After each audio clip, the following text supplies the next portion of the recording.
You may or may not know that the readings that we hear every Sunday come from something called the Revised Common Lectionary, which assumes that there used to be just a common lectionary. And it tracks across 3 years. We're in the year of Matthew. Next year is the year of Mark. The year after that is the year of Luke. John is kind of sprinkled through. And this was created by, I presume, a group of Bible scholars from a variety of traditions. It's a good sign of Christian unity that while we may disagree on lots of things with some of our other denominations, that if you go to a Roman Catholic church on a Sunday, a Lutheran church, an Episcopalian church, and some other traditions, you'll hear these same readings because we follow generally this same schedule.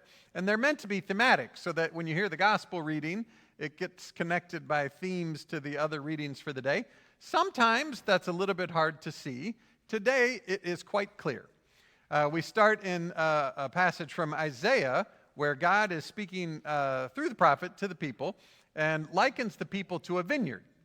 And God says, I came and I dug up all the stuff. I planted the wall. I put in a wine vat. I then went ahead and built a watchtower and did all of this stuff together and planted and did all the work, right? And so at the end of as the passage is going on, you find out that the people have not been the most faithful because of, it says violence and some other things.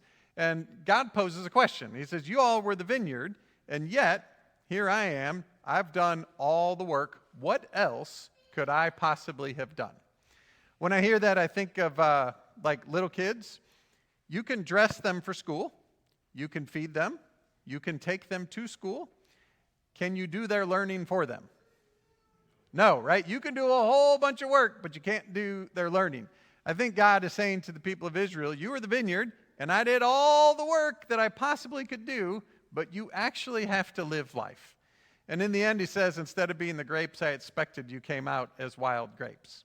So then when we go to the psalm uses the same exact imagery. And this time, instead of God talking to the people, it's the people talking to God. And they say, hey, we're the vineyard. You took this vine out of Egypt, right, freed us from that and planted us in this other place, and we thrived and did well, but now it's not going great. The wall's down, and people are plucking the grapes, and it's getting overrun. And God would say, this is because of your choices that you're experiencing this, but then they have a question for God, like, why are you letting all this happen? So in Isaiah, it's God saying, I can't do it all. I did everything I could do. And now they're going, well, right, we messed it up, but why? Right? So then you come to Matthew. Now, I do not think it's an accident that when Jesus tells the parable that he tells about these workers in this vineyard, that he uses almost the same sequence of events from Isaiah. He says, here's a parable. The owner came and dug out the thing, planted the vineyard, put in a watchtower, put in a wine vat. Same exact stuff that happens in the Isaiah text, except this time there's tenants in the vineyard, and they kill all the slaves, they kill the son, and Jesus likens them. He says, he's talking to the religious leaders and says, if you're not going to be faithful, God's going to give that work to other people. So I don't think it's accidental that Jesus chooses this, but it's interesting that Jesus uses that same image. Because in Isaiah, the people of Israel are the vineyard. In the psalm, they are the vineyard. But when you get to the parable, now all of a sudden there's tenants in the vineyard that are working the vineyard, and they become the conversation.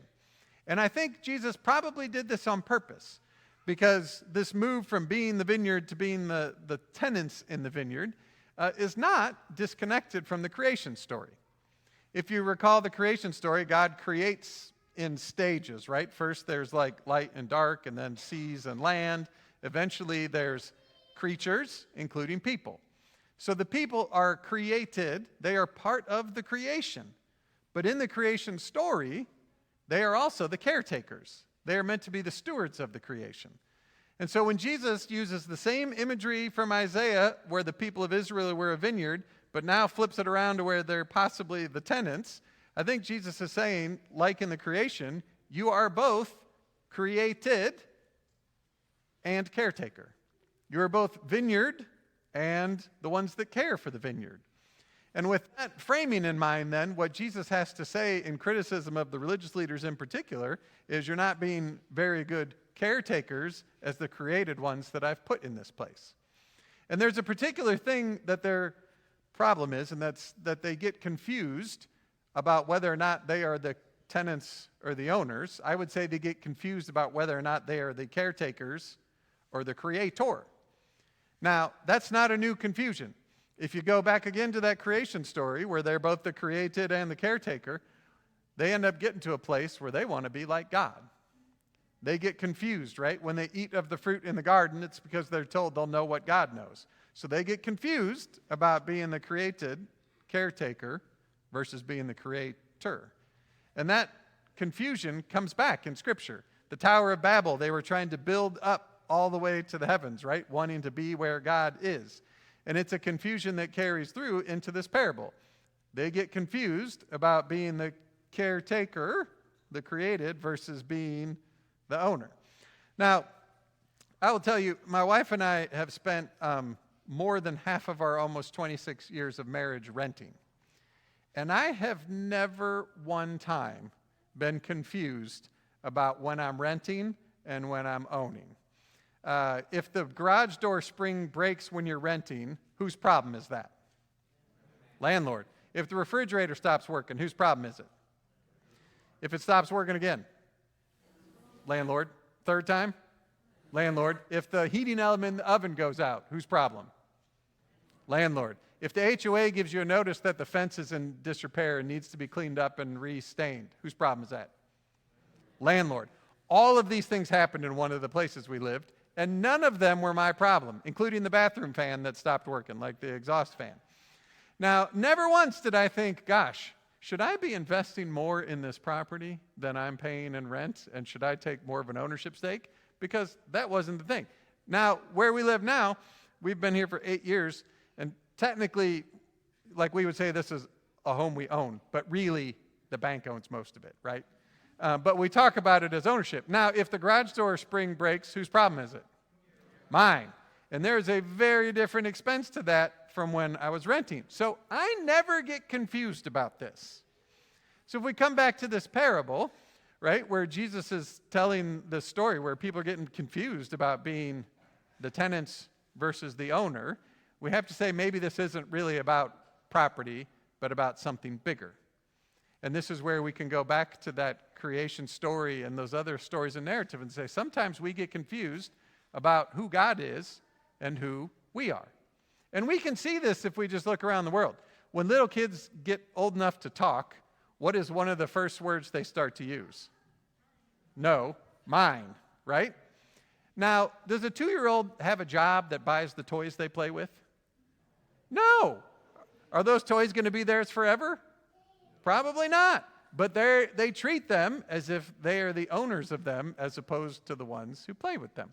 Same thing happens when we were renting that particular property. My mom lived in a house that we grew up in. It was paid off because when my dad died, she was able to do that. So we would properly say that was her house, right? When she died, did it go with her? No, it's still there. Do I live there? No, I don't know who lives there, right? So even though she owned it, really, she was just an occupant of it for a period of time.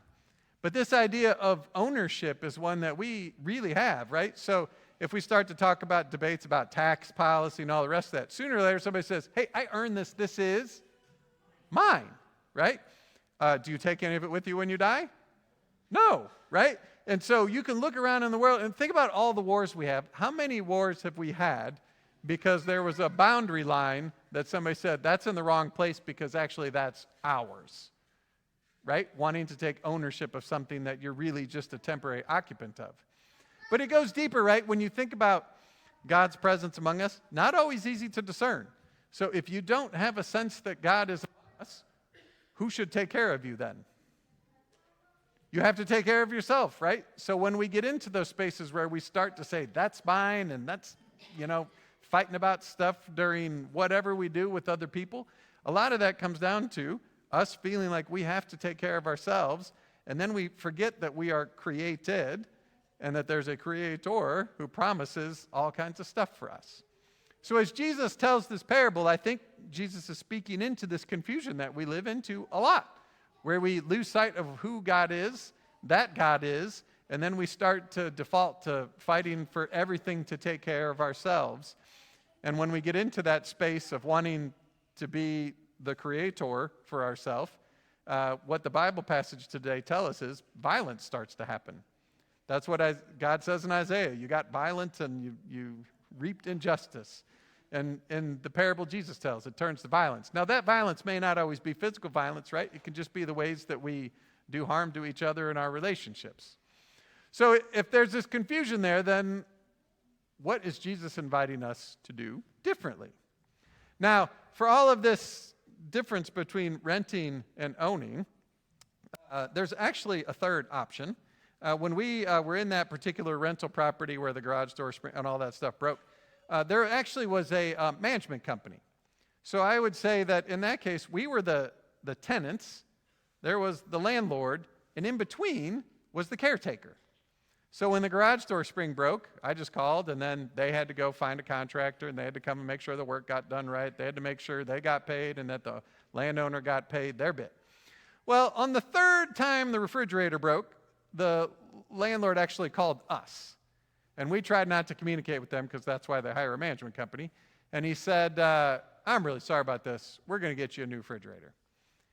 But then he paused for a moment and said, you know, I've already paid for a new refrigerator by paying for all of the repairs to the old refrigerator, and now I actually have to buy a new refrigerator, and that's a little frustrating.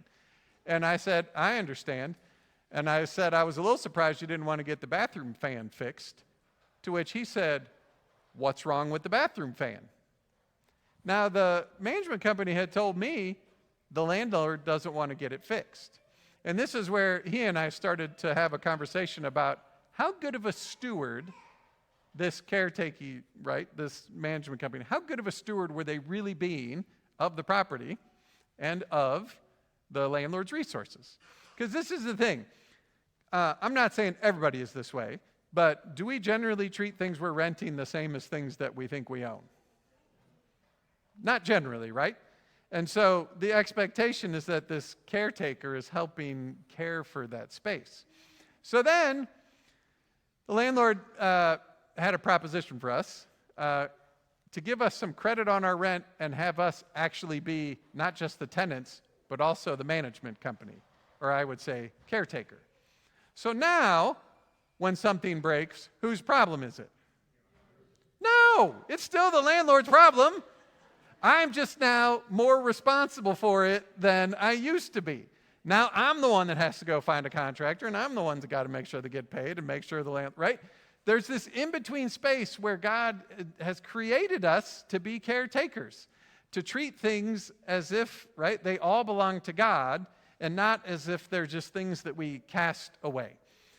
How many of you, don't raise your hands, but have you ever thought about your car as something you're a temporary caretaker of and that someone else might drive it someday? I don't, because I assume I'm going to drive it till it doesn't drive anymore, right? That's not a caretaking kind of mentality. But similarly, if you were thinking you're going to move out of your house soon, would you spend money to put new windows in it? No, because you're never going to get the money back out of it. That's not a caretaking mindset, right?